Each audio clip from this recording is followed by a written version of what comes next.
ये संसार को समझाने के लिए करते हैं। हमने कथा में बताया भी है, हम आप चाहे देवी जी के मंदिर जाएं, चाहे राम जानकी मंदिर जाएं, तो हमारी माताएं बहनें जब मंदिर जाती हैं तो देखती हैं कि जो माला लक्ष्मी जी के गले में पड़ी है, अब की बार हमें ऐसी ही माला लेनी है। लेकिन हमारे भाई बंधु,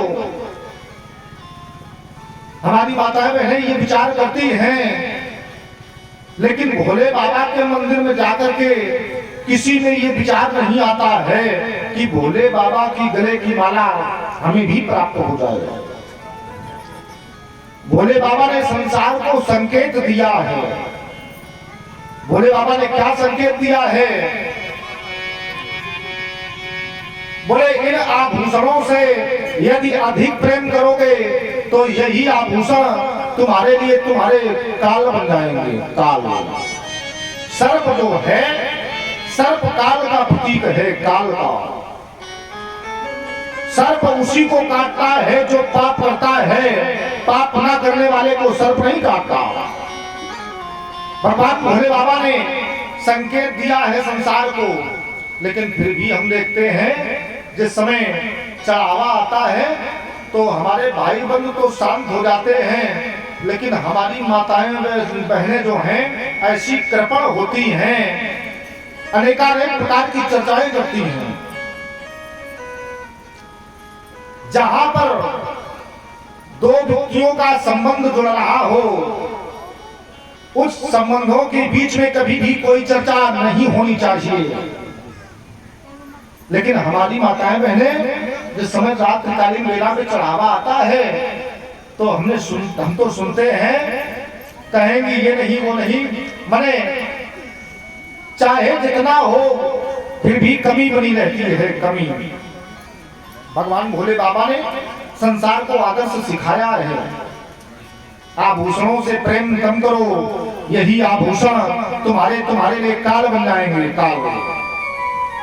बोले गोविंद भगवान की जय। अब समकाली ऋषि बता रहे हैं सिद्धांत क्या? बोले मही प्रतिष्ठा मध्य से सौते स्वयं भुवो मनु काम्यवत स्थित द्वाराणि मार्गाया वर जन्मना। आज उस समय शौनकादि ऋषि बड़ा सुंदर सिद्धांत बता रहे हैं, और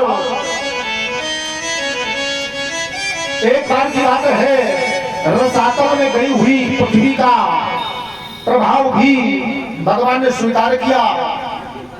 आगे कथा में आप लोग सुनेंगे। आज उस समय स्वयंभू मनु जो है, इनका आधार रूप जो है पृथ्वी पालने का, प्राणियों की सृष्टि उपायों में लगा रहता है। देवता भी चाहते हैं हमें भी एक बार पृथ्वी पर जन्म लेने को मिल जाए, जिससे हमारा देवत्व छूट जाए। हम लोग जन्म लेते हैं, लेकिन हम लोग अपना जीवन संभाल नहीं पाते हैं। हमारा लोगों का जो जीवन है ये अधूरा बना रहता है, अधूरा। देवता भी चाहते हैं हमें भी इस भूमि पर जन्म मिल जाए, जो हमारा देवत्व छूट जाए। देवत्व किस प्रकार? ओम बोले गायन की देवा की लगी कहानी।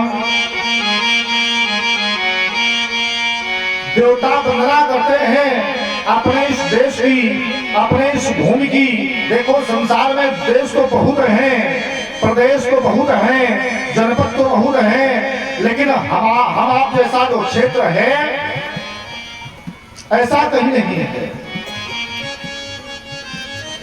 हमारा अपना जो क्षेत्र है, बोले ये ऋषियों का देश, ये ऋषियों का देश, यहाँ का कण कण सोना है। यहाँ का कण कण सोना है। गंगा यमुना के मध्य का जो प्रभाव है ये बड़ा पवित्र है। अन्य मानचित्रों में हम देखेंगे तो हमें कभी भी गंगा और यमुना का प्रभाव नहीं दिखाई पड़ता है, लेकिन जिस समय अपने भारत भूमि का प्रभाव देखते हैं तो उस समय मानचित्र दिखाई पड़ता है। मानचित्र में गंगा और यमुना।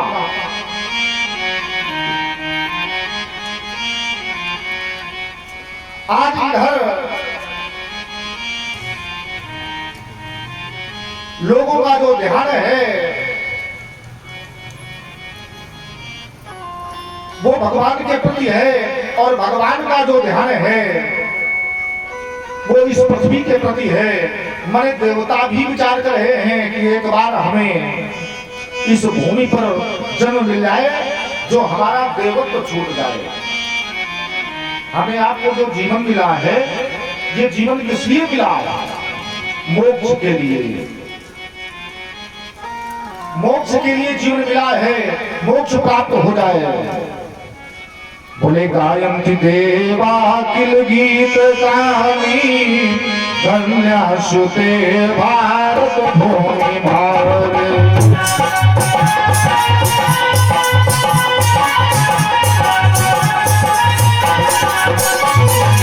गायन्ति देवा किल गीत गानी धन्यासुते भारत भूमि भारत।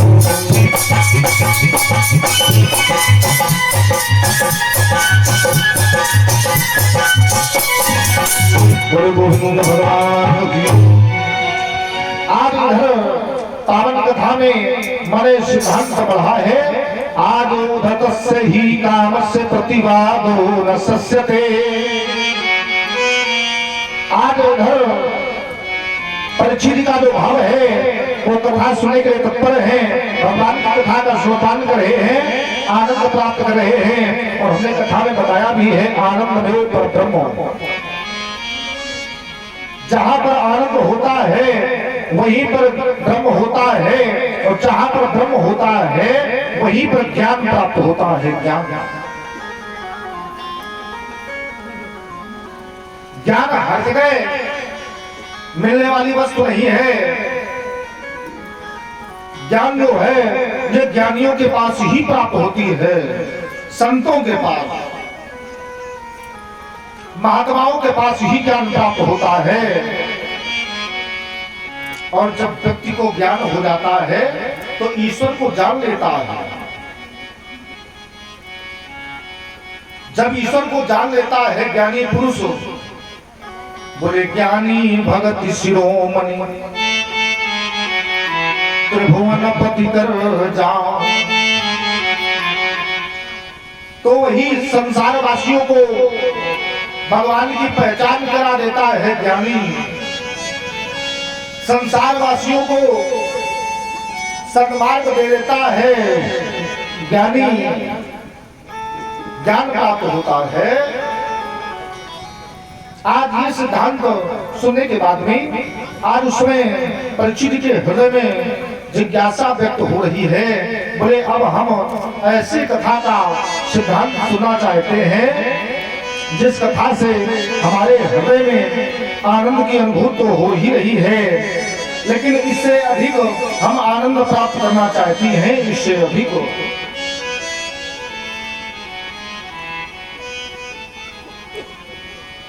माताओं बहनों में भी उत्साह है और परीक्षित जी में भी उत्साह है, भक्तों में भी उत्साह है। भक्त कहते किसे हमने कथा में बताया है, जो सांसारिक तत्वों में भी भक्त नहीं है वही भगवान का भक्त है। जो सांसारिक तत्वों में भी भक्त नहीं है वही भगवान का भक्त है। और जो सांसारिक तत्वों में भी भक्त है वो भगवान का भक्त कदापि नहीं हो सकता। भगवान का भक्त बोले गोविंद भगवान की। आज एक दिन की बात है, बड़ा अच्छा सिद्धांत है। क्या मनो सतुरूपाया तिस्रः कन्यास जग्रे आकुतिर्देवहूतिश्च प्रसूतिरिति विस्तृतः। मनु की 3 कन्याएं हैं। एक है आकुति, दूसरी है देवहूति और तीसरी है प्रसूति। मनु जी का जो प्रभाव है, आज इधर भगवान के यज्ञ में, ये ज्ञान यज्ञ है, भगवान का ज्ञान यज्ञ। और ज्ञान यज्ञ में जो भाग लेता है उसके जीवन के सारे यज्ञ सफल हो जाते हैं। जिसके जीवन में ज्ञान यज्ञ होता है, आज यहां पर बड़ा सुंदर सिद्धांत प्राप्त हो रहा है। इन्हीं के जीवन में देखो, एक पुत्री का विवाह किया है सप्तऋषियों के साथ।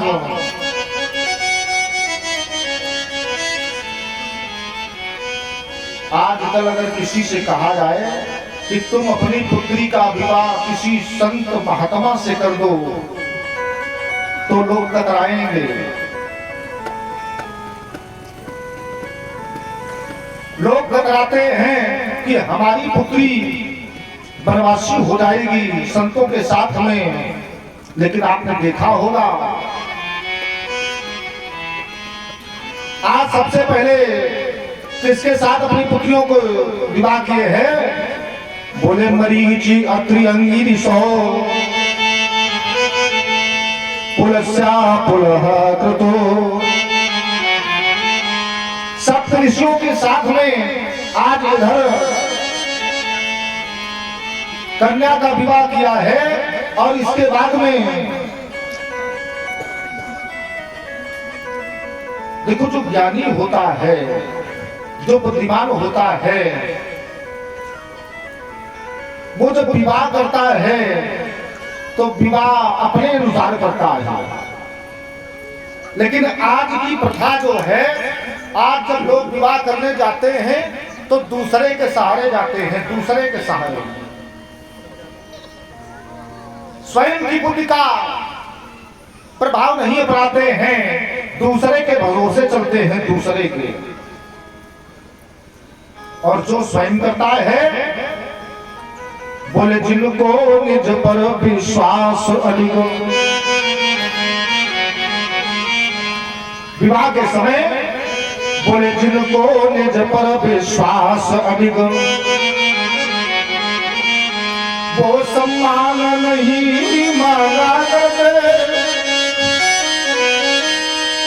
और जो देने में है सुख पाते, वो दान नहीं मांगा करते। योगी जन अपने रुकने को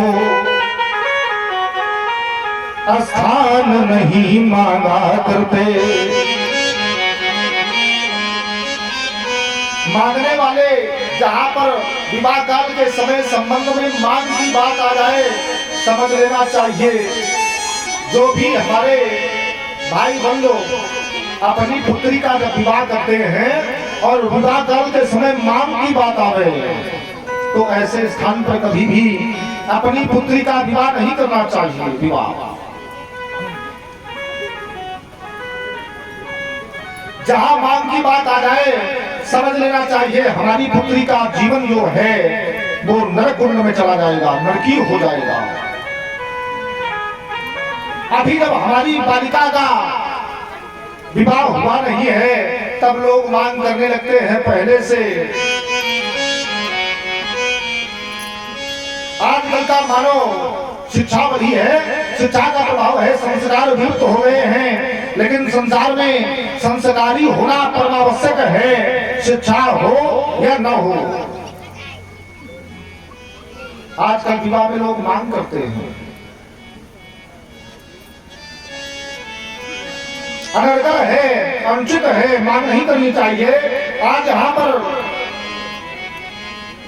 जिस समय 9 ऋषियों के साथ विवाह कर दिया है, ब्रह्मा जी के प्रथम पुत्र मरीच हैं। आज इनके साथ कला का प्रभाव माने 16 कलाएं जो भी हैं सारा प्रभाव आज यहाँ पर प्रभावी हो गया है। और इसके बाद में लास्ट में इनकी पुत्री जो बची है सती, आज सती का विवाह इन्होंने भगवान भोले बाबा के साथ रखाया। आज भगवान भोले बाबा के साथ जिस समय सती का विवाह हुआ तो सती का जो आत्मसमर्पण है, सती का तो संकल्प है भोले बाबा के लिए क्या, बोले जन्म कोटिलो रगर हमारी बरमो शंभो न तो रहमो कुमार। मने एक जन्म नहीं, हमारे जितने भी जन्म हो सारे जन्मों में हमें भोले बाबा ही प्राप्त हो, हम भोले बाबा का ही वर्ण करें। आज जिसमें पार्वती का जी का विचार है, बड़ा सुंदर सिद्धांत यहाँ पर इस समय भोले बाबा के लिए हुआ है। सती का जो प्रभाव है, सती कहते किसे है, हमारी माताएं बहनें विचार करती हैं, भगवान की कथा को सुना करती हैं, लेकिन सती का जो सती रूप का नाम है, ये सती तो कैसे प्राप्त होता है? सती तो हमें तभी प्राप्त होगा तब, बोले जब एक धर्म एक व्रत नेमा,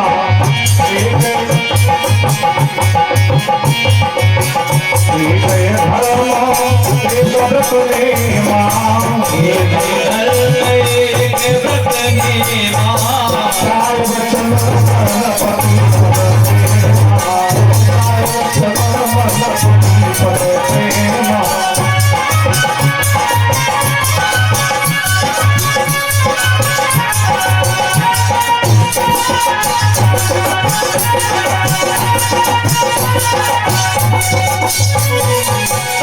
हमें सतीत्व जो प्राप्त होता है, हमारी माताओं बहनों के सिद्धांत है, हमारी माताओं बहनों को ये सिद्धांत प्राप्त होता है, बोले एक धर्म एक व्रत नेमा, काय वचन मन पति पद प्रेमा।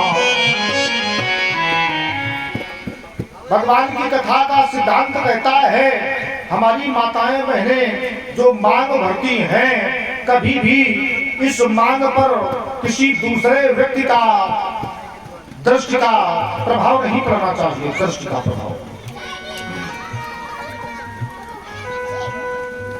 हमारी माताओं बहनें जो मांग भरती हैं, इस मांग का दर्शन पति के सिवा किसी और को नहीं होना चाहिए। हमारी माताओं बहनों की मांग का दर्शन केवल हो तो केवल इनके स्वामी को हो। एक बार की बात है, इस कथा का सिद्धांत यहीं पर लोग रहे हैं, श्री राम कथा का सिद्धांत है, भगवती सीता बैठी हुई श्रृंगार कर रही है। जिस समय मैया सीता श्रृंगार कर रही हैं, आज हनुमान जी का आगमन हो गया। हनुमान जी का जिस समय आगमन हुआ, हनुमान जी ने देखा मैया सीता श्रृंगार कर रही है। आज हनुमान जी ने मैया के पास बैठ करके कहा, माँ ये बताओ, आपने जो अपने मांग में सिंदूर भरा है, ये क्यों भरा जाता है? हनुमान जी हाथ जोड़ करके बैठ गए। आज मैया सीता ने उस समय बताया, बोले हनुमान, हमारे स्वामी राम हैं, राम के जीवन की रक्षा के लिए, राम के माने अपने स्वामी के आयु के लिए आयु की वृद्धि होती है। हमारी माताएं बहनें जो मांग में सिंदूर भरती हैं, इनके स्वामी इस मांग का जब दर्शन करते हैं तो उनकी आयु की वृद्धि होती है, आयु बढ़ती है। मैया सीता ने कहा, हनुमान, हमारे स्वामी राम हैं, स्वामी की हमारे वृद्धि होगी जीवन में, इसीलिए मैं भरती हूँ। हनुमान जी ने देखा और देख करके विचार किया। विचार करने के बाद में हनुमान जी ने आज सिंदूर दान उठाया। जिस समय सिंदूर दान उठाया, हनुमान जी ने सोचा हमारे भी स्वामी राम हैं। मैया ने कहा हमारे स्वामी राम हैं और हमारे भी स्वामी राम हैं। आज हनुमान जी ने उस समय उस सिंदूर को अपने सारे शरीर पर उपलेपित कर लिया। जिस समय अपने शरीर पर सारे सिंदूर को उपलेपित कर लिया है और हनुमान जी स्वयं चल करके आज प्रभु श्री राम के सामने गए हैं। प्रभु से हाथ जोड़ करके कहा, प्रभु ये बताओ, रोज की अपेक्षा आज आप हमसे प्रसन्न हैं। भगवान राम मुस्कुराने लगे। भगवान बोले हनुमान, मैं तुमसे रोज की अपेक्षा प्रसन्न तो हूं, लेकिन ये बताओ ये तुमने अपने शरीर पर ये दुर्दशा क्या बनाई। आज हनुमान जी ने हाथ जोड़ करके बताया, बोले प्रभु मैया सीता अपने मांग में श्रृंगार करते समय सिंदूर भर रही थी। हमने उनसे पूछा, उन्होंने कहा स्वामी की आयु की वृद्धि होती है तो हमारे भी स्वामी आप हैं, तो इसलिए मां ने तो केवल अपने मांग में लगाया, हमने अपने पूरे शरीर में लगा दिया।